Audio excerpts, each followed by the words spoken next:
This is another poem that's called 赠 Li Bai, presented to Li Bai, just like the last poem was. And I just thought I would do a couple more of these poems that Du Fu wrote to Li Bai. As I said in the video for the last poem, Du Fu wrote about a dozen of poems either to Li Bai or about Li Bai. And because they mostly hung around at the beginning of Du Fu's career as a poet, all of these poems, or most of them at least, are concentrated in the beginning of his collection. But I won't go through them all anyway, even though there are quite few relative to, of course, Du Fu's complete works, chiefly because it would be a little bit boring, and also because somehow I think these poems, there's something that bothers me a little bit about them. They are just so admiring of Li Bai, and of course I can understand that, what with Li Bai being the rock star of Tang poetry, even in those days, and Du Fu got the great chance of just hanging out with him and discussing literature with him and everything, studying from him in a sense, I guess.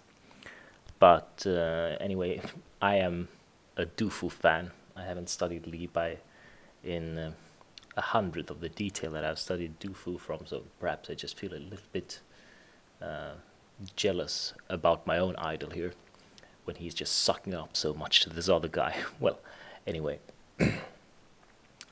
these poems that he's written to Li Bai, I will do this and another one, I think, and then that will be it. Anyway, this is, as you can see, a 4-line poem, a jueju.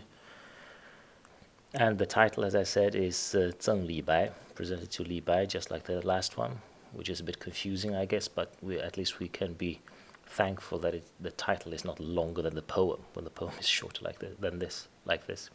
As you know, sometimes the titles for Chinese poems are like 25, 30 characters, like a small preface almost, and that's not the case here. And this poem is supposed to have been written at the two poets parting after their travels in 745. So let's just go through it. This will be quick. 秋来相顾上飘蓬，为救丹砂愧阁红. Yeah. I think the translation here is so funny. Wind-tossed dandelion puff, 飘蓬. That's how wind-tossed dandelion puff is Stephen Owen's version of 飘蓬. Well, yeah, peng is these kind of wilted plants blown by the wind. The translation is very specific. I don't know if he tried to be funny here or whatever, but I don't think dandelion is exactly what peng means anyway. But it goes, it works more or less.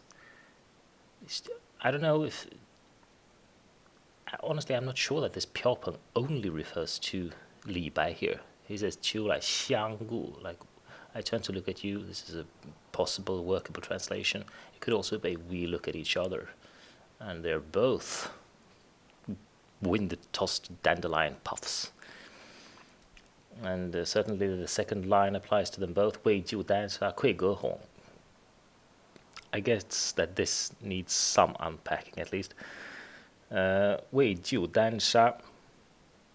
This dansha is, of course, I mentioned this in the other video, I think. Dansha is cinnabar grain, it says here. Yeah, that makes almost no sense at all in English. Of course, this is an alchemical substance. It's another one of these Taoist mystical terminology things. And dansha being an alchemical term, it's not exactly a chemical substance. It's not merely a chemical substance. This is a kind of spiritual substance, and the process of achieving this, like 救, the word in used here is 救. We would say 炼就丹砂, 炼丹砂 in modern Chinese. 炼就丹砂, 没有炼就丹砂. This process is chiefly a spiritual process that takes that takes also some material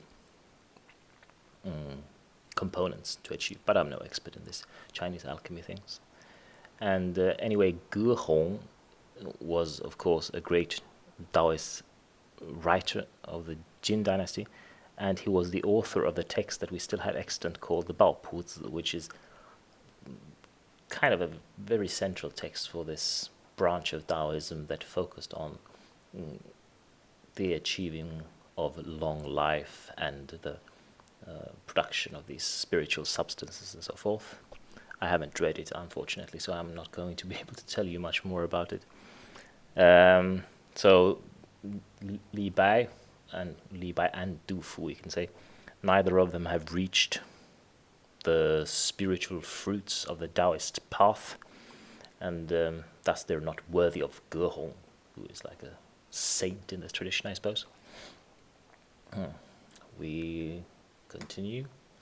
痛饮狂歌空度日，飞扬跋扈为谁雄?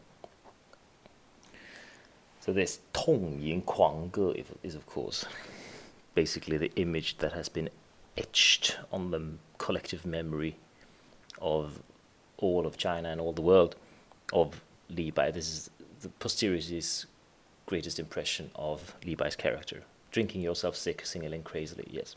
Tong yin, of course, is like not just drinking yourself sick, but drinking very happily and heavily. Here, of course, this is a very melancholy poem.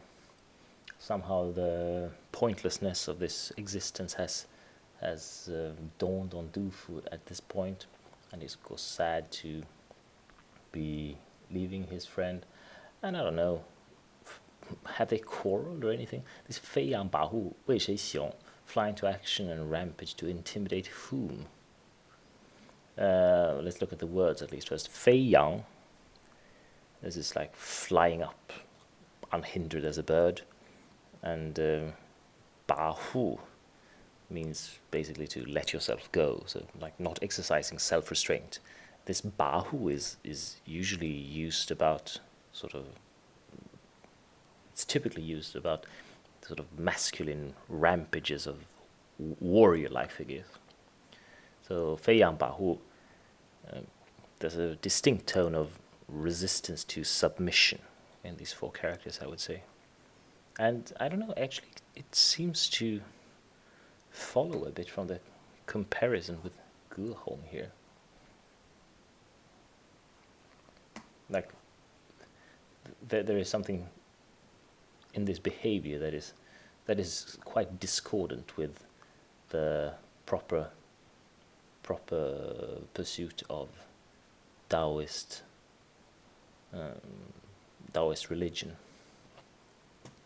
At least that's one interpretation.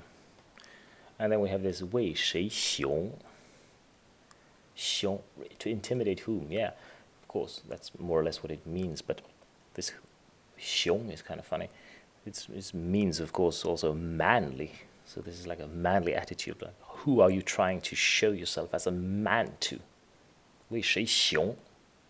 Or perhaps, if this is not at all because of a quarrel or anything like that, maybe this is also actually, it's quite hard to tell if this is only about Li Bai or if it's about them both. 飞扬跋扈为谁雄? But certainly it seems to fit in more with what we know about Li Bai's personality.